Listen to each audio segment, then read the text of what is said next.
প্রতি ফ্রাইডেতে আমরা রমনা পার্কে যেতাম।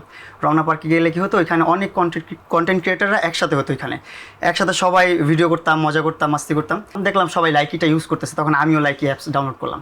ডাউনলোড করে যখনই আমি ডান্সি ভিডিও আপলোড করা শুরু করলাম, মানে অন্যরকম একটা রেসপন্স পাইছি, অন্যরকম লাইকি থেকে। তখন টিকটক মিকটক সব ছেড়ে দিয়ে লাইকির দিকে ফোকাস দেওয়া শুরু করছি, যে ভালো রেসপন্স পাচ্ছি, এই দিকে ফোকাস দিতে হবে। কারণ ওইখানে অফিসিয়ালিভাবে যখন কাজ করবো আমি লাইকিতে, তখন লাইকি প্ল্যাটফর্ম বলে যে আপনি আমাদের কম্পিটিটর প্ল্যাটফর্মে কাজ করতে পারবেন না, এরকম নিয়ম ছিল। সো আমি যখন লাইকির অফিসিয়াল ক্রিয়েটর হয়ে গেলাম, তখন আমি টিকটক আর ইউজ করতে পারি না, টিকটক আর ইউজ করিও নেই আমি। তো ওই টাইমটাতে লাইকিতে আমার একটা ডান্সের ভিডিও আপলোড করার সাথে সাথে পরের দিন সকালবেলা দেখি 9 লাখ ভিউ হয়ে গেছে। এটা আমার জন্য অনেক বড় একটা পাওয়া ছিল, যে 9 লাখ ভিউ হয়ে গেছে, এটা তো অনেক বড় ভিউ। তো তখন আরও বেশি ইন্সপায়ার হই, তখন ভিডিও আপলোড করা শুরু করি। রেগুলার 15-20টা ভিডিও আপলোড করতাম, ডান্সের video, action video, slow motion video. আপনার ইন্ডিয়ার তামিল যে মুভিগুলো আছে, ওই মুভিগুলোর মধ্যে যে হিট ডায়লগুলো থাকে, ওই ডায়লগুলো দিয়ে স্লো মোশন হাঁটতাম, এরকম টাইপের কন্টেন্টগুলো করতাম।